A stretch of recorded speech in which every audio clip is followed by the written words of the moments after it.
Good afternoon, YouTube. Hope everyone's having a great day out there. Welcome to another episode of Life of Brian.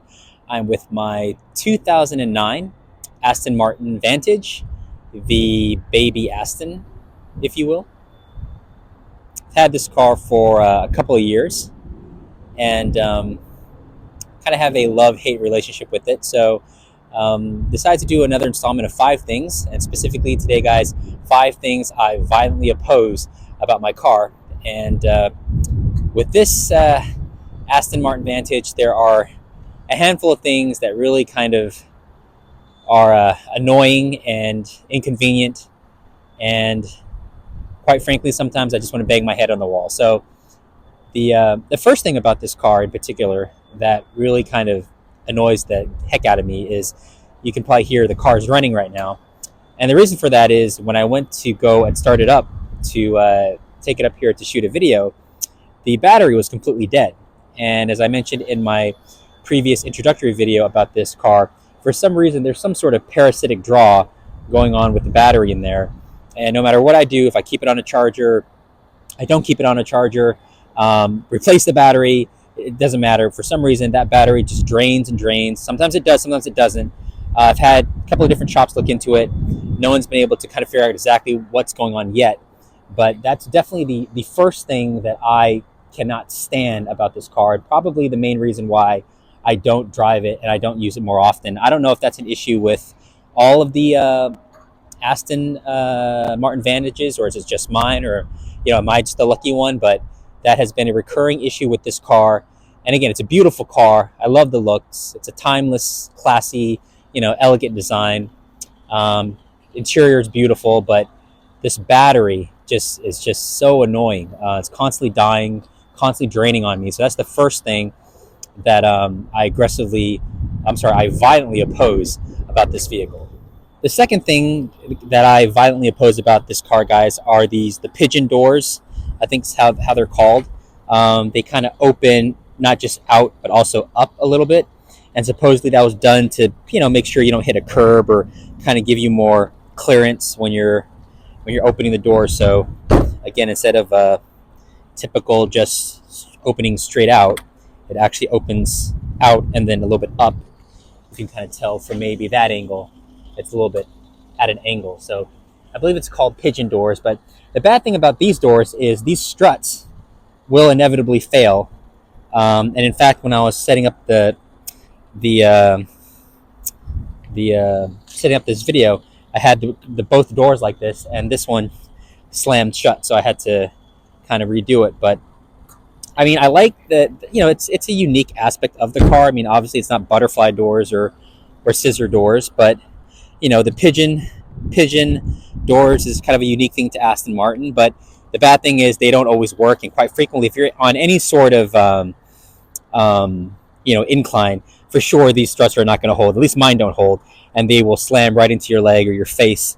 And that's happened to me several times. So that's the second thing I violently oppose about this car. The third, fourth, fifth, sixth, seventh, eighth, ninth, 10th thing that I violently oppose about this car, guys, is the handbrake system. So as you see right now, the handbrake is engaged. Okay, so in order to disengage it, you have to lift up and then lift it back down. So that in and of itself, you may think, okay, what's the big deal with that? Now it's disengaged.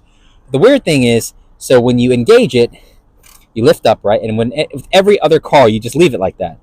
But in this car, you have to push it back down, because obviously, I guess you have to get out and you have clearance. So now, again, the parking brake is set, as you guys can see. But again, to disengage it, you now have to lift up again, press the button, then press down. And then now it is disengaged. I just think, I don't know why the heck the parking brake is on this side as opposed to, say, here, or where, every other car it is, or why it's not like this is a 2009, so I guess maybe that's why they didn't want to do a small button. But there's no reason why tech in 2009 they couldn't do a button somewhere, guys. But having it here and having it, where you have to set it and then push it down and then release it and then push it back down, I think this thing is really stupid. And sometimes, depending on how hard I press the button, sometimes I have to kind of do this thing like 3 or 4 times, and it's super annoying. Really bad design element about the car. I don't know who thought about that, but I definitely would not have had that in the car if I had to say. But of course, no one cares about what I have to say. So hopefully, in the newer cars, they got rid of this little quirk. I can imagine they would have left it in, but that is super annoying and super inconvenient, and definitely the third thing I cannot stand about this car. The fourth thing, guys, that I violently oppose about this car is this little screen here that pops up. Right now, it's actually down. Let me see if I can actually make it go up here. I think my navigation button is not working at the moment, which actually will go into my fifth point in a second. But so this screen pops up, and it's super, old school Atari, early 2000s, or definitely dates the car. So I always kind of just press it down to, so it's not obviously blocking my vision, and just again, it just makes the car kind of look ugly. So that's something that I think is kind of a miss, and it's a rare miss in terms of the rest of the interior. Sorry, my car's kind of messy, guys, but it's a beautiful interior. This chocolate, leather. Love this look. The leather smells fantastic.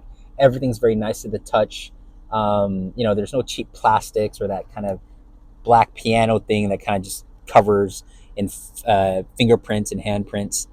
Everything about the interior, quite honestly, guys, in this car is really nice, except for a few things. One of them being this, this kind of 1990s weird screen that pops up. It's kind of a weird white font, and again, it just makes the car, it dates the car, makes it look super old, and that's something that I definitely would have gotten rid of, and that's why, again, I keep it down all the time. That's the fourth thing I violently oppose about this car. The fifth thing that I violently oppose about this car, guys, is not so much the shifter. The shifter's okay. It's not one of my favorites, but definitely getting this car, I would have not gotten the automatic. There's really no point in getting this car in an automatic. So the shifter is okay. Let me give you guys a sense. First, second, third, fourth, fifth, sixth. So it's okay. It's not bad. It's a little notchy, a little bit rubbery, but it's not bad.